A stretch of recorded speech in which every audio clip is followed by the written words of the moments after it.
So I think one of the interesting things about Haymitch in this book is that you're just like, why are you doing these things? It feels like he doesn't have a cohesive sense of this is how I respond to these crazy things that are happening to me. He's kind of all over the place. And so we as psychologists and psychology experts, we can make sense of that because we understand that people don't respond cohesively when they're going through traumatic situations. So for Haymitch, I wanted us to talk about trauma responses and what that looks like in our body. Because, right, we know that when we experience trauma, our body responds in a way that's going to keep us safe. It's a totally reasonable response to totally unreasonable circumstances. And there's 5 primary trauma responses. Right, Brandi?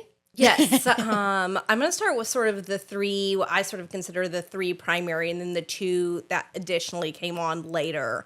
But in the psychological world, the realm of research, the neurobiological effects of trauma have been studied for a really long time, starting with war veterans and then moving to people with other kind of trauma experiences.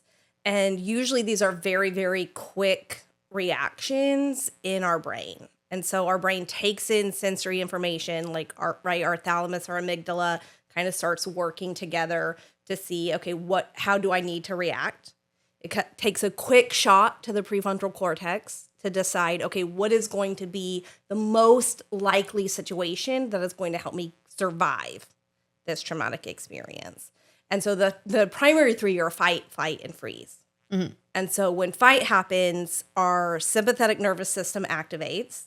Our prefrontal cortex tells us, okay, fighting back is probably going to be the most likely to survive. And so this is where we'll see like verbal, physical aggression, right?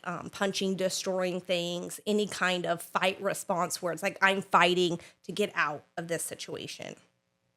Can I stop you there so that we can talk about that? Because I think that happens all the time with Haymitch, right?